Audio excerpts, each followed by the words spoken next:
I do not play survival games very often, besides the occasional Minecraft.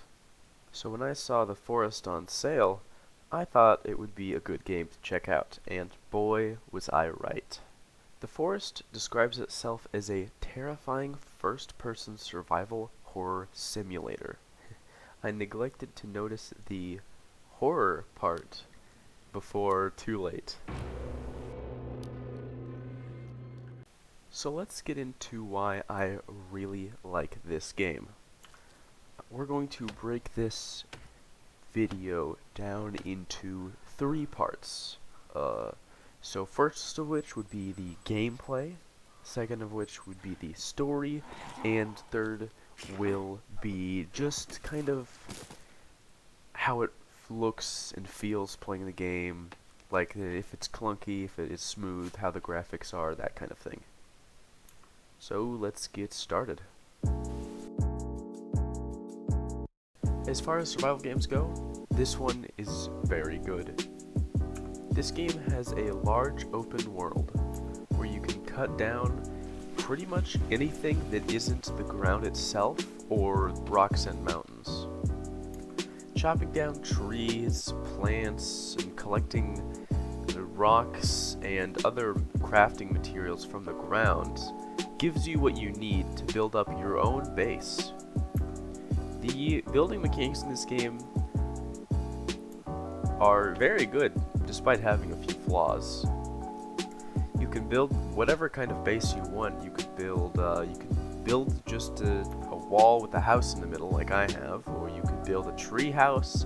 Heck, you could even build a water base if you want. And after you've set up your walls or platforms in the water or whatever you like, you can build buildings within those, such as your own little hut or an actual house or even a fortress. The game offers you lots of things you can build aside from walls or houses or structures, whether it be furniture or traps or just other utilities like a fire or something to collect crafting materials. Speaking of crafting materials, this game features a unique crafting and inventory system, which I really like. During the day, you are almost safe. You can build up your base and explore and gather materials and whatnot.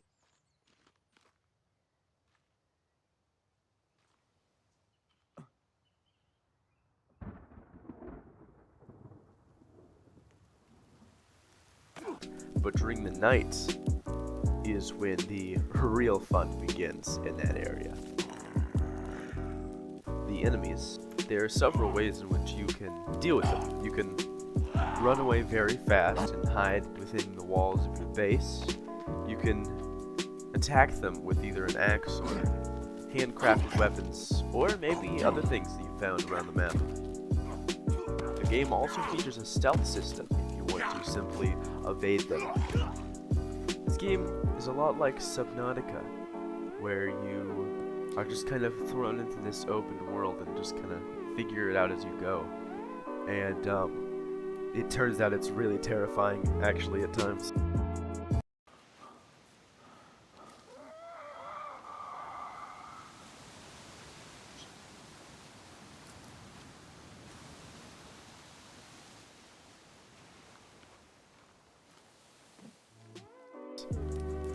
Speaking of terrifying at times, let's get into that.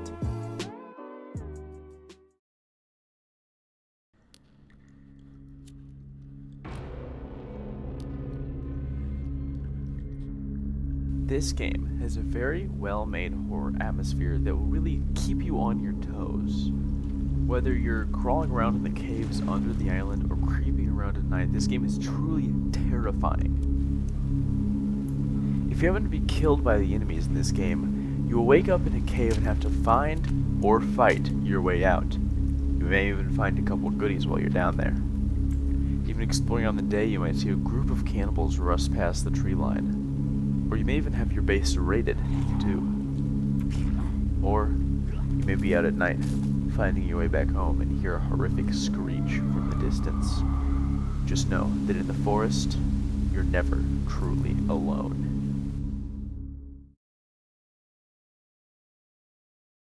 overall, I think this is a very good survival game when it comes to the gameplay. The foraging for materials, the building of your base, the fighting off the monsters, it's just finding your way around the caves, it's all very fun, and it's just a really fun game. Good, creepy, compelling. It'll keep you hooked for a while. I forgot to mention this game also has VR. So here's a little of that. I found this out after I recorded all this. It is pretty fun. If you have the game and you have VR, you should check it out.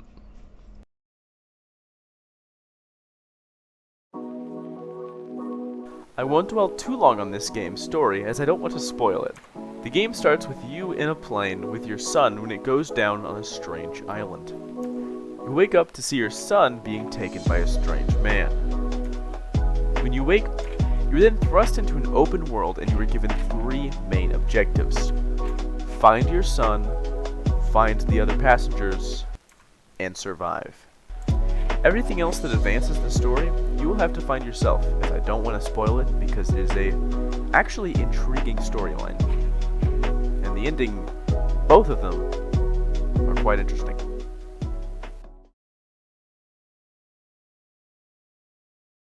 Okay, so let's talk about the mechanics and that kind of thing of the game. Basically everything else that I haven't already covered in the first 2 parts.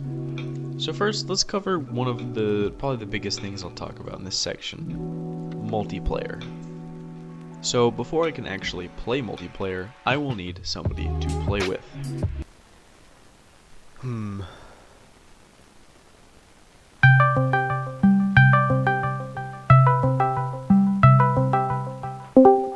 Yo. Hello? You like islands? You like survival games? You like forests? Well, you should buy the forest and play it with me. You don't have a choice. Okay.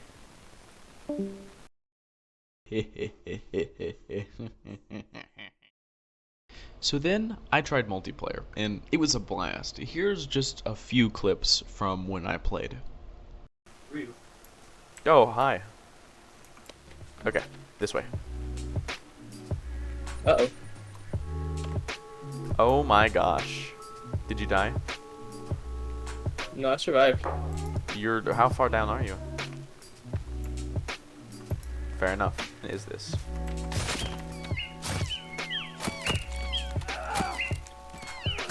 I don't feel sorry. Elbows. Put your meat on there again, I guess.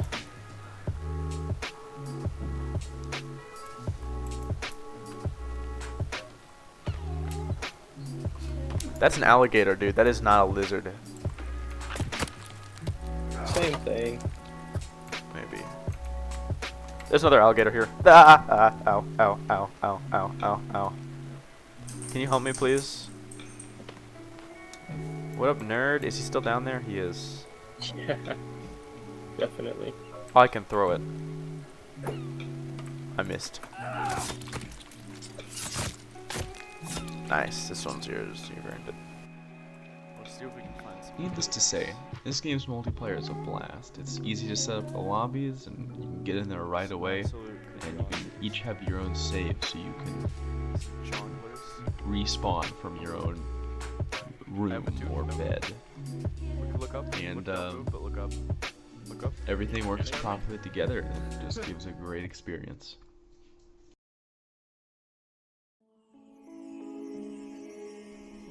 Next, I want to talk about this game's graphics, because at times they're actually astounding. While the sun's rising or setting past the tree line and the rays of light come through the trees, it's beautiful sometimes. Even on some of the lower graphic settings, this game does not look half bad. Not that the game's quality is determined by its graphics, but this one's got some decent graphics, even on the low settings.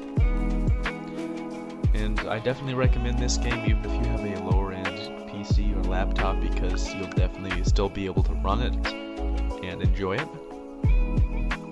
I think the only place where the graphics can be lacking are some of the plants and tree branches just look kind of flat. But but overall, looks great. I'd give the graphics a 7 out of 10.